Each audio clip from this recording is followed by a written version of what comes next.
Firstly, don't worry. They're not as scary as you think they're going to be. They're really not that bad. Be calm, stay calm. I know it's easier said than done, but remember everyone's in the same position as you are, and really just enjoy the experience as much as you can, because you can enjoy it, and it's almost like a tutorial.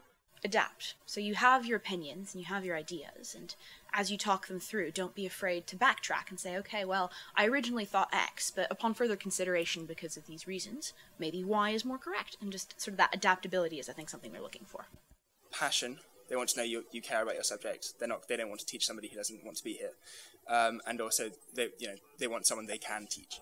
So if you can do something to stick out, like doing some reading that isn't on your A-level syllabus, then definitely do that.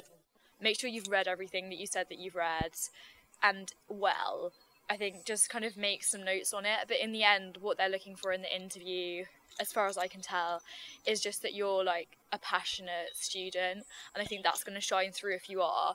Don't back down from your ideas straight away. Don't fold straight away. But at the end of the day, if you come up and your point isn't working, don't be afraid to go, actually, I need to reconsider, because they like that attitude as well. They need to see people who can learn from them as well as have their own ideas. Just be yourself. Try not to be as nervous, as it's not as horrendous as people make it out to be, and ask lots of questions. If you're interested, it'll come across. And you're speaking to some of the most intelligent people in the subject, so make the most of it, ask questions. Just treat it as a positive experience. It's really easy to get really nervous about it, but when you think about it, they've invited you to interview because they see potential in you, and you don't have to put yourself under pressure to think that you then have to get in or not fail, because that's not what it is. You get the opportunity to discuss things that you care about with someone who really, really cares about them. I would say become comfortable in making your own assumptions in a problem, making your own assertions on certain values, make it simple, simplify the problem as much as you can, and it should be fine, yeah.